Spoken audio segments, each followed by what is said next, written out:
Since the end of June, the dollar index has been struggling lately, and the dollar index currently sits around 92.3. It's struggling in there. There is some support levels. However, if the dollar index gets below 92 or below 91, the next support level is 88. And if it gets below 88, Katie bar the door, watch out.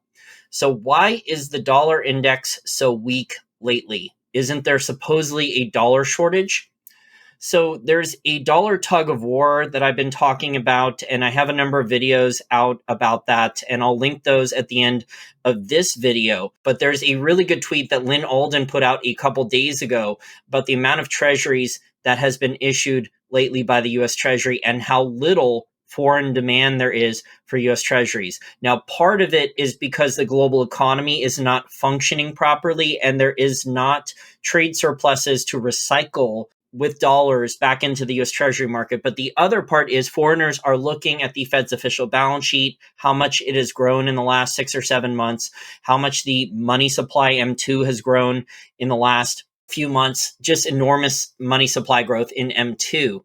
But Lynn Alden points out that of massive treasury issuances year to date through June, over $3 trillion in net treasury issuance occurred for stimulus, and foreigners only bought $194 billion. Treasury data for June is out today, so that was a couple days ago. The foreign sector only bought $60 billion in treasuries in June. Overall, foreign holdings of treasuries are still below February levels, despite record treasury issuance since then. So the Fed is monetizing more and more of the U.S. Treasury debt, and that is probably why the dollar index is so weak on a relative basis, especially since the end of June. Now, Lynn Alden also tweeted out in the last day or two about yield curve control, and the yield curve, most of the U.S. Treasury yield curve from the 1-month U.S. Treasury up through the 10-year U.S. Treasury is within about 60 basis points. So there is yield curve control, or there's a bunch of hedge fund managers and investment bankers and private investors buying these treasuries, hoping the Fed will buy them at a higher price. The other major part I wanted to mention about the dollar index is the record short position in the dollar index. So there is a record short position in the dollar index.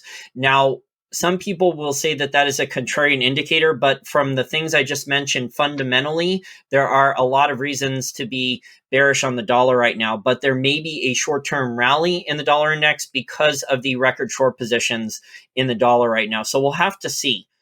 But going forward, unless there is more foreign demand for U.S. treasuries, the Federal Reserve is going to have to monetize more and more treasury debt. The national debt is almost to 27 trillion. It's getting really, really close. And we have politicians in both political parties potentially talking about more stimulus plans. Although it looks like the Republicans have delayed it temporarily, but the Democrats want more, and we'll have to see what happens to the election. But we're getting close enough to the election now where both parties may stall somewhat until the election, the presidential election in November, is over.